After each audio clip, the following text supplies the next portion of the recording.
¿Lograremos exterminar a los indios? Por los salvajes de América siento una invencible repugnancia, sin poder remediar. Esa canalla no son más que unos indios asquerosos a quienes mandaría a colgar, ahora si reapareciesen.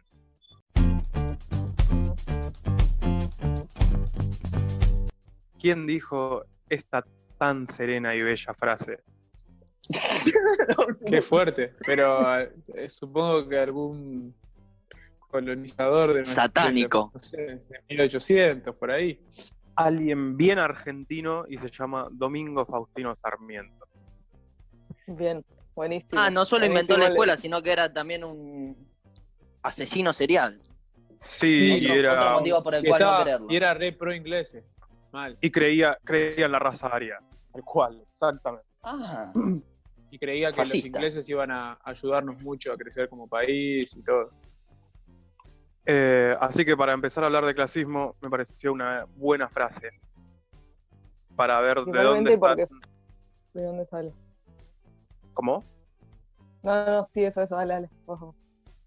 Para ver de dónde vienen nuestras bases como país. También para hablar de clasismo tenemos que hablar de villas, que uno se pregunta cómo llegaron a ser lo que es hoy, y es que a mediados del siglo pasado, 1950, por ahí, desde la migración de provincias para las zonas urbanas, como por ejemplo Santiago del Estero, como por ejemplo Salta, Jujuy, Tucumán, de la gente que venía para Buenos Aires.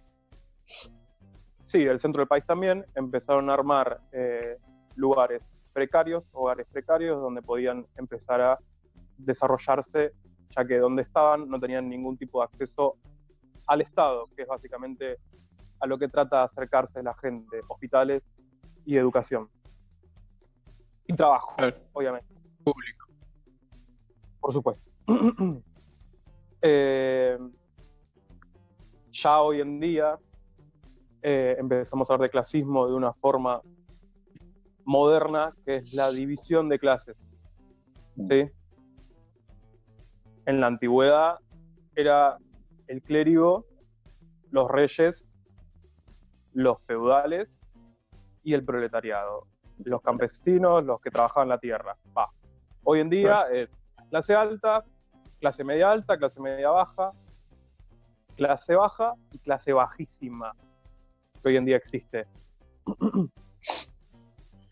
De esta forma podemos llegar a dar lugar a algo mucho más turbio todavía, que hace mucho más ruido, que es la expropiación de terrenos, ¿sí? La poca forma que tiene la gente de tener acceso a una vivienda digna. Eso hace que la propia clase baja sea clasista entre ella. Clase baja, entre comillas, obviamente, ¿no? La propia clase baja sea clasista entre ella. Esto hablando de Buenos Aires y capital. Ahora voy a hablar después de las provincias. La gente se pelea, obviamente, por el mejor terreno donde pueda vivir, donde tenga acceso al agua más potable que pueda conseguir, donde tenga el acceso a Estado. Por ejemplo, en Luján se están formando barrios de gente que va tomando cerca de la colectora, cerca de accesos a la autopista para poder llegar a algún lado, pero es gente que es analfabeta, o sea que no puede conseguir laburo. También tenemos, por ejemplo, accesos a lo que es la capital, en la Villa 31, y lo que es en la Villa Retiro, que al no tener ya más posibilidad de expandirse a lo ancho, empiezan a construir para arriba. Por eso ya la villa empieza a exceder la altura de la autopista. En las provincias lo que sucede... Aparte de un peligro, porque si está mal hecho y se cae algo... Sí, se derrumba. Es tremendo cuando... ¿Cómo? ¿La Ilía es? No, Ilía no. Sí, la Ilía. La Ilía. Como tenés las ventanas ahí, al lado de la ruta. Tremendo. ¿Ves la ropa colgada? Mismamente Sí, en las provincias. y también un poco no ayudó también la inmigración de la Segunda Guerra Mundial, Roman, sumando a lo que decías de la gente que viene de las provincias para la formación esta de las villas miserias, o no. Que por ejemplo los conventillos fueron como un principio de villas miserias, como donde vivían uno más o menos arriba del otro. Claro, pero esa gente al venir de Europa tenía un oficio o sabía trabajar de Claro. algo o tenía idea de algo. Acá directamente la gente que venía de Santiago del Estero, de Jujuy, Salta, bla, bla, bla, bla, bla, bla, bla, bla, bla, bla, bla, bla, o sea, provincias muy alejadas de toda civilización, es gente que no sabe ni leer, no sabe ni agarrar una herramienta, Claro. básicamente. Gente que trabajaba la tierra y que vino a la ciudad para trabajar de algo que no es la tierra y no sabía qué hacer. Hablando de las provincias, el mismo clasismo es el que mantiene alejada a la comunidad Cuom, por ejemplo, en Formosa y en Chaco, que son comunidades que no tienen acceso a agua potable, no tienen acceso a electricidad, no tienen acceso a cloacas, o sea que viven entre su inmundicia, básicamente, y así todo, la política hace que quiera expropiar esos terrenos para construir vaya a saber qué cosa o vaya a saber qué situación provincial tienen en los terrenos donde están esas comunidades. No puedo dejar de hablar del Paco, que es la droga más marginal que hay, que uno cree que es barata, que va entre 10 y 50 pesos la dosis, pero en realidad, al ser tan adictiva, es una droga muy cara, ya que se compra a grandes cantidades. Y el shopping a esta droga es en San Justo, Puerta de Hierro se llama el barrio, donde básicamente el control de ese lugar lo tienen los narcos y donde es Ciudad de Dios, donde la policía no tiene acceso, donde ¿Dónde está? San Justo. Mirá. No me acuerdo la estación de tren, perdón, pero es San Justo. El barrio es Puerta de Hierro. Zarpado. El Paco apareció cuando vino Menem, ¿no? Sí. No Sí, sé lo cómo, implantaron para... no sé de qué forma el Paco llegó en los 90 con todo el consumo masivo de cocaína. Obviamente llegó lo que es el residuo de la cocaína. Y esa gente es gente que ya fue. O sea, vos vas a ver mujeres que se prostituyen por el Paco, vas a ver mujeres que rastrean por el Paco, o sea, vas a ver gente que ve gente drogada en la calle con Paco al borde de la inconsciencia y le roban todo para conseguir más Paco. ¿Cómo, Y eso es algo como sociedad nos sentimos tan alejados de eso, ¿no? De tanto, no sé, de Chaco, de Formosa, de la gente de la villa, de la gente que fuma Paco, nos sentimos alejados, que en realidad es de nuestro mismo país. Y ¿cómo? Y está acá nomás. Sí. Acá en el oeste. El 25% de la población de Formosa no tiene acceso a las necesidades básicas elementales, como es agua potable, cloacas y electricidad. O sea, es como si fuera una provincia que no existe, básicamente. Sí, está todo centralizado en Argentina. Si salís de Capital y su alrededor, que incluso en Capital, todas las villas que nombraste y San Justo, que estaba a ¿cuántos kilómetros de Capital Federal? ¿50?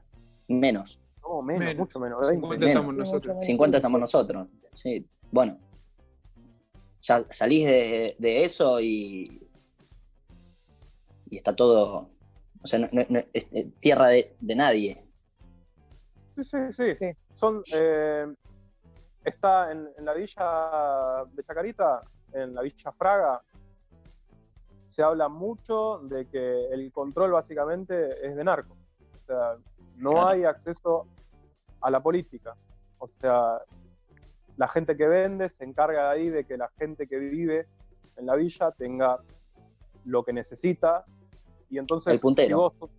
si vos vivís en un barrio, en una villa, y viene un narco y te dice que te va a poner agua corriente, vas a tener agua potable, y le vas a empezar a dar bola a él, porque es el que te empieza a cubrir la necesidad. Más vale, obvio. Sí, obvio. Ahí es el Estado donde empieza a quedar aparte, el Estado se empieza a quedar aparte, los narcos se empiezan a tomar control de territorios. Sí, barrios, la gente tampoco se puede liberar fácilmente, o sea, no le queda otra. O sea, de repente la comodidad de tener los recursos necesarios para tu vida dependen no del Estado, sino de alguien que vende droga. Y o sea, que la gente que vende droga, obviamente tiene un control con el Estado, porque ¿qué? Todos sabemos que en Puerta de Hierro se vende Paco y se puede ir a comprar, pero ¿qué? No se puede ver... Nadie hace nada. No, más vale. No, es que debe ser como luchar contra algo tan grande como el Estado para mí. Seguro. Eso no me queda ninguna duda. Y eso sin ninguna bandera política lo digo. No, todos los obvio. Desde el gobierno de Onganía, desde el gobierno de Alfonsín, desde el gobierno de cualquiera de los Kirchner, hasta el gobierno de Macri. O sea, no distingo ningún... En este momento no tengo ninguna bandera política para defender lo indefendible que es esa situación. Estaba pensando también esto de que como te decía, que nos veíamos tan alejados de la gente que vive en la villa o de la gente que fuma Paco, también cómo nos vemos alejados de las comunidades, como si fuera algo externo, cuando en realidad son nuestros antepasados, son nuestros antepasados de nuestro país, básicamente, por más que nosotros quizás la mayoría tengamos como descendientes europeos, igualmente sigue siendo nuestro país, básicamente. Eso es porque a lo largo de la historia se ha producido un blanqueamiento de la sociedad. Viste que siempre el argentino es como que tiene la necesidad de ser blanco y tender más a lo europeo, pero la realidad es que más de la mitad de la población, la mayoría, es mestiza, de pueblos originarios, de familias europeas que se cruzaron con criollos. Entonces, no es que tenemos, somos todo italianos y españoles, no, tenés de todo. Perdón, tengo 1.000 millones de autos pasando por la ventana. Pero esa necesidad, ese racismo, yo lo que había leído en realidad es esto: el racismo nuestro, a todo lo que vos nombraste, Roman, en relación a Estados Unidos, por ejemplo, en un paralelismo, el racismo para ellos es hacia la gente de color. Nosotros el racismo no lo podemos hacer hacia la gente de color porque somos la mitad somos morochos y la mitad somos de una tez más clara, de la otra tez más oscura, y somos todo distintos. Pero lo hacemos en el clasismo. Ese es nuestro racismo. El clasismo es nuestro racismo. Sí. Y despectivamente se utilizan las palabras negro de mierda. Negro de mierda, por supuesto. Sí. Por supuesto. La otra, son tremendas. Ninguno está libre de pecado, porque siempre la hemos usado en algún momento. Lo bueno es darse cuenta por qué está mal, me parece, ¿no? Lo digo, otra frase esa de negro de mierda es, no, pero no de piel, de alma. O sea, esa es tremenda. O de pensamiento. O de pensamiento. Eso sí, es tremendo. Es tremendo. Y muchas variantes que tenemos para decirle negro a cosas. Trabajo en negro, negrear, como refiriéndonos a algo inferior, algo que está mal, despectivamente siempre. Sí, el racismo empieza cuando se cree que la palabra negro es algo inferior. Exactamente. Sí, tal cual. Todos los deportes allá en Estados Unidos son... El básquet, la mayoría de los que juegan son negros, el fútbol americano son negros. ¿Y por qué los eligen? Porque son mucho más fuertes, porque son mucho más rápidos, porque son mucho más ágiles. Bueno, eso está bueno, porque en el básquet todos ven el básquet y los negros, está re bien, pero después en la calle... No, por supuesto. Gracias. Por supuesto. Bueno, no, sí, acá en Argentina también, como decía Rodri, del deporte en Estados Unidos, yo como siempre voy para el lado más positivo de las cosas. Obviamente el clasismo acá en Argentina está muy marcado y es algo muy criticable y que sin dudas veo algo que es muy difícil de que cambie en nuestro país y en la población en general, porque la verdad es algo que hablábamos con Rodri anoche, como que la sociedad ya se acostumbró a estar divididas en clases sociales y es muy difícil salir de esa dependencia de, bueno, yo tengo más plata, el otro tiene menos, o yo puedo acceder a ciertas cosas que otro no puede, y eso me hace distinto, esos privilegios. Pero bueno, llevándolo al mundo del deporte, que era lo que yo quería traer, es cómo el deporte termina ayudando, o no sé, es algo que quiero plantear para que ustedes también opinen, a la gente de las villas miserias, porque si bien los jugadores de fútbol terminan siendo un eslabón más en una cadena de negocios donde se terminan haciendo dinero, ya sabemos quiénes, los mismos de siempre, donde hay negocios donde muchas veces también los jugadores son perjudicados o demás situaciones en las que terminan también volviendo a esa pobreza extrema de donde salen. Cuando los jugadores llegan a los clubes, en Argentina hay muchos clubes con pensiones donde los chicos desde edades muy tempranas ya forman parte de ellas y empiezan a formarse, reciben una contención que quizás ellas en los barrios no tuvieron nunca. Lo que hablaba Roman, las villas en Argentina cada vez son más y cada vez más grandes, y los chicos que quizás nacen en esas villas se encuentran en el fútbol, que quizás es el deporte más popular y donde los chicos que salen de villas miserias más fácilmente pueden encontrar un lugar. Pensiones o lugares en clubes donde tienen un horario para comer, tienen un lugar para dormir, tienen nutricionistas, tienen psicólogos, tienen escuela. Entonces los chicos de las villas miserias terminan encontrando, o de los barrios humildes, no sí o sí de villas miserias, o de familias de 10 hermanos, o de provincias del interior, terminan encontrando una familia dentro de los clubes, o del fútbol, o del deporte, aunque muchos de ellos después no terminen siendo profesionales. Yo estuve averiguando un poco en los clubes, hay varios clubes acá en Argentina que son como los principales, que toman muchos chicos de la villa, porque se encuentran, por ejemplo, en el Bajo Flores, que es una zona donde está lleno de villas, donde está la Villa 1114, por ejemplo, y que realmente los chicos ahora con esto del coronavirus, por ejemplo, están desesperados por volver al club, porque están viviendo su realidad del día a día lejos de estar en la institución, lejos del ambiente.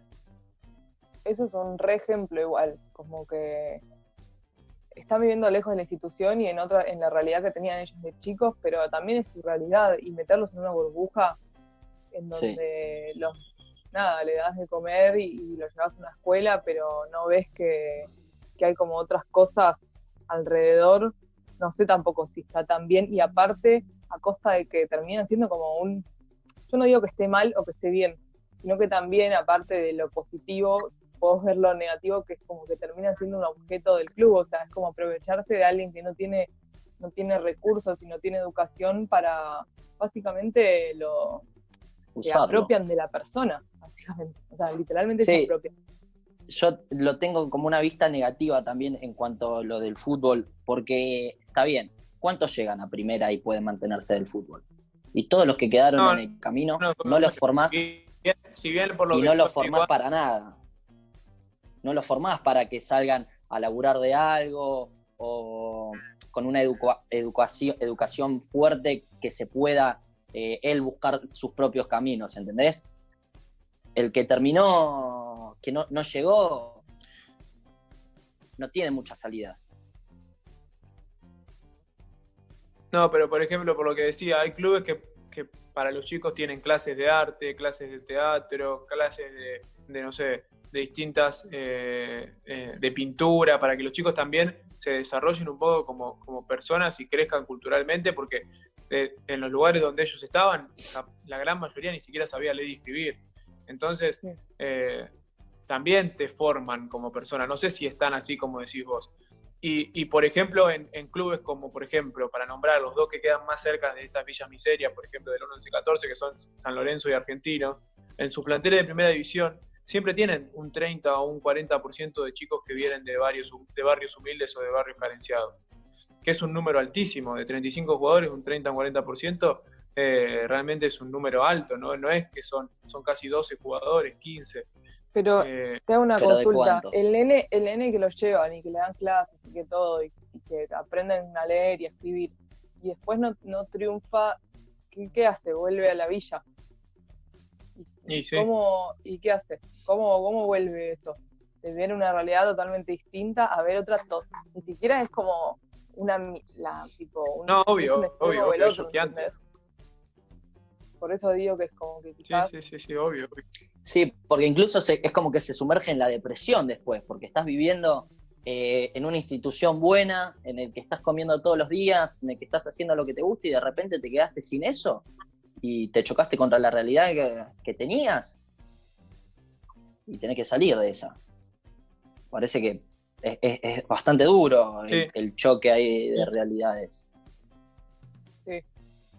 Por eso yo pensaba en otro concepto, como los que decías vos, viste, el hambre de gloria, el hambre que dicen que tienen los jugadores que llegan y que sueñan. Es un hambre medio extraño, ¿no? Es realmente hambre, porque hay muchos que llegan porque tienen hambre de verdad, no es hambre de gloria, es hambre de que llegan porque ven el fútbol como una salvación para ellos, para su familia, para salir de ese barrio humilde del que vienen. Sí.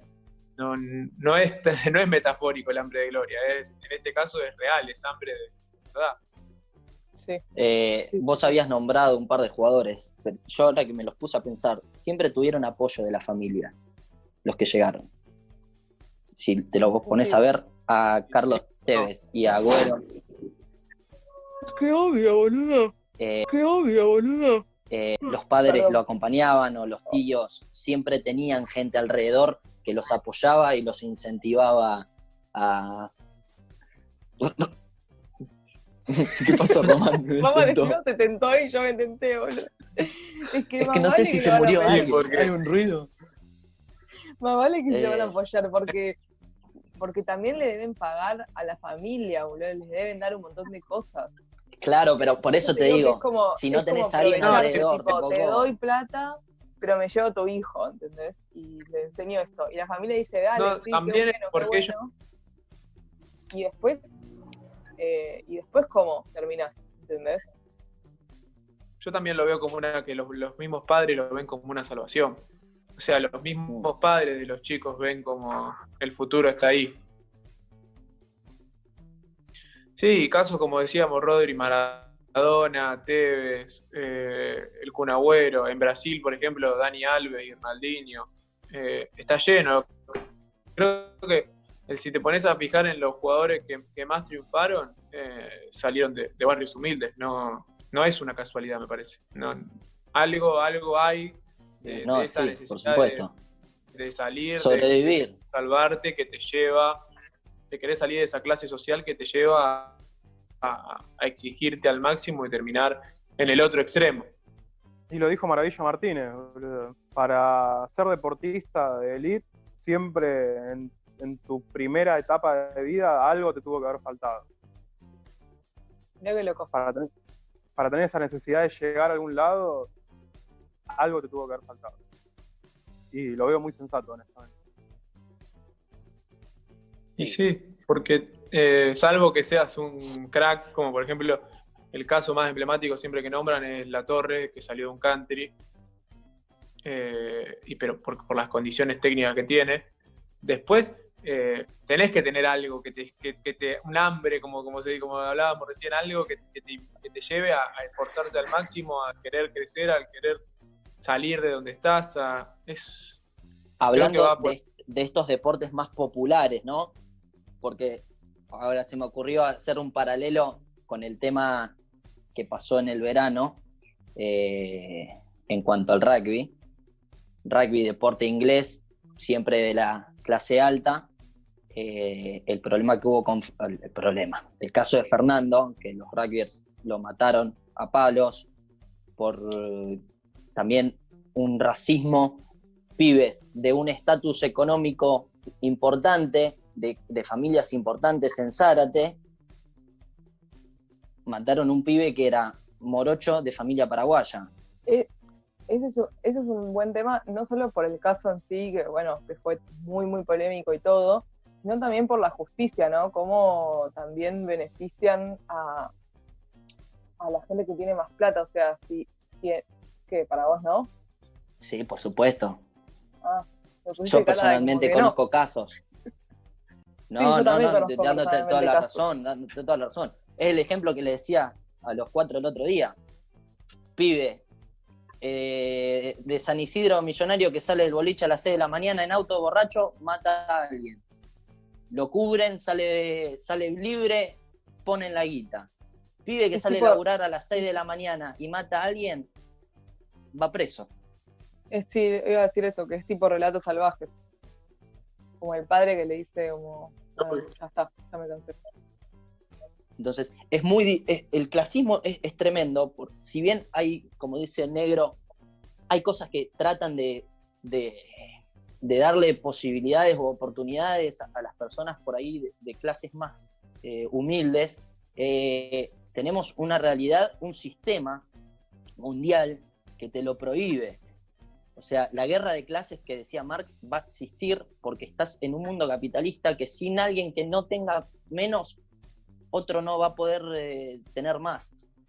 Y la búsqueda en el último tiempo del hombre, que al principio por ahí era la trascendencia, la felicidad, el amor, es la búsqueda del poder.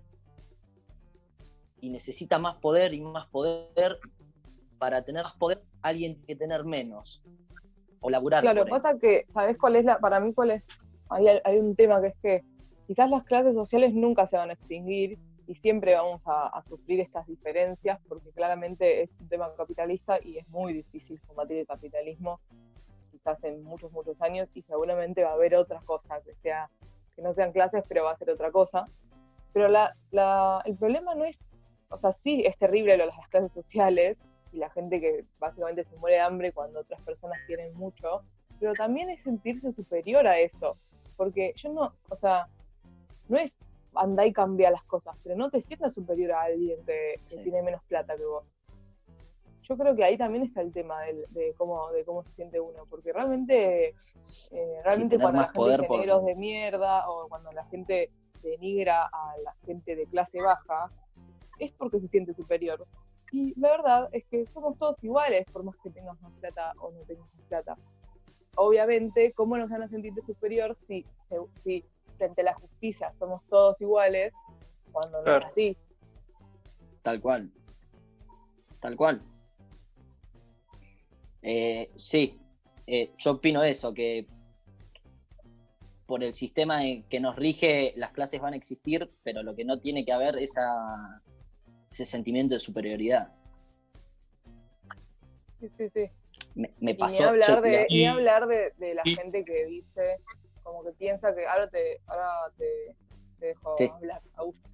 Que la gente que dice que la gente que cobra planes, que él trabajó toda su vida, que bla. O sea, hay que entender de que hay gente realmente necesitada y hay gente que se está muriendo de hambre y vos tenés comida en tu mesa. Entonces no rompas las bolas, amigo. O sea, dejate de joder. Yo entiendo que y sí, tus impuestos están yendo a otra gente que tiene hambre. Seguramente que hay gente que se aprovecha del tema, pero hay mucha gente que no. Entonces, ¿qué tanto te molesta, entendés? ¿Por qué? Porque no puedes viajar. Que igualmente vas a viajar, no es que no puedes viajar, porque tenés un poco menos de plata. Y hay gente, o sea, te están diciendo, vos lo ves en la calle, tenés gente y no son vagos, es realmente gente que no encuentra trabajo, gente que no tiene casa. ¿Cómo empezás desde cero? Es muy difícil sin ninguna ayuda del Estado. Eso iba a decir. Así que si quieren hablar, Agus. No, creo que con eso podríamos ir cerrando.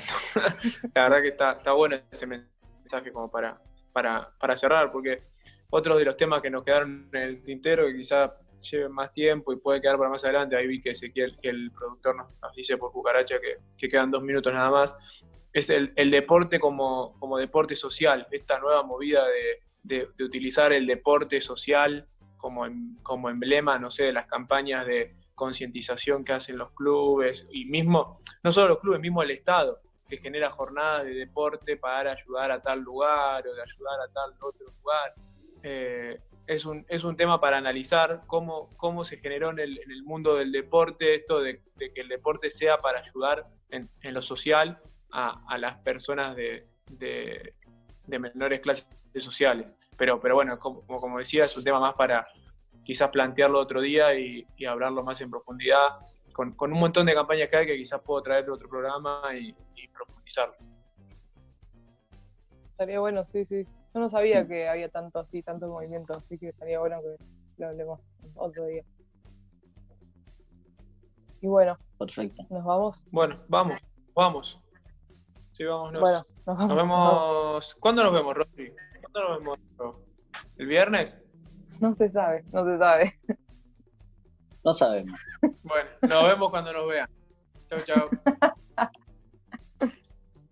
Ahí va a salir. Es que